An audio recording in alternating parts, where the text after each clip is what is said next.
एक बार एक बूढ़ी माँ को उसके बेटे ने एक वृद्धा आश्रम में ले जाकर छोड़ा। इस माँ का ये वही इकलौता बेटा था जिसके लिए इस माँ ने जीवन भर संघर्ष किया। इस बेटे के लिए वो सब कुछ किया जो एक माँ को करना चाहिए या माँ कर सकती है, और आज भी अपने बेटे को किसी भी तरह की परेशानी ना हो इसलिए आश्रम में रहने के लिए भी तैयार हो गई।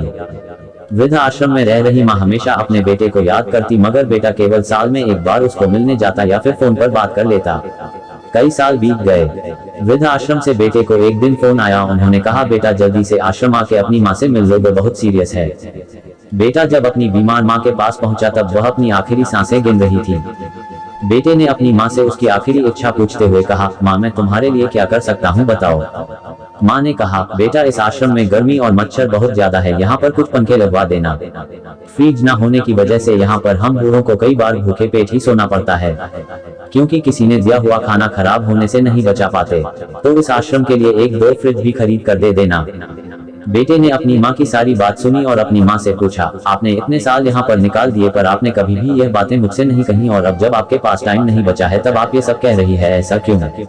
माँ ने बेटे को जवाब देते हुए कहा, बेटा मैंने गर्मी, भूख और पीड़ा सहन कर ली, लेकिन मुझे पता है जब तेरे बच्चे तुझे यहाँ पर छोड़कर जाएंगे तब तू ये सब सहन नहीं कर पाएगा, इसीलिए तेरी सुविधा के लिए मैं तुझे ये सब लगाने के लिए कह रही हूँ। दोस्तों, माँ की ये आखिरी लाइनें किसी भी बेटा या बेटी की आंखें खोलने के लिए सक्षम है।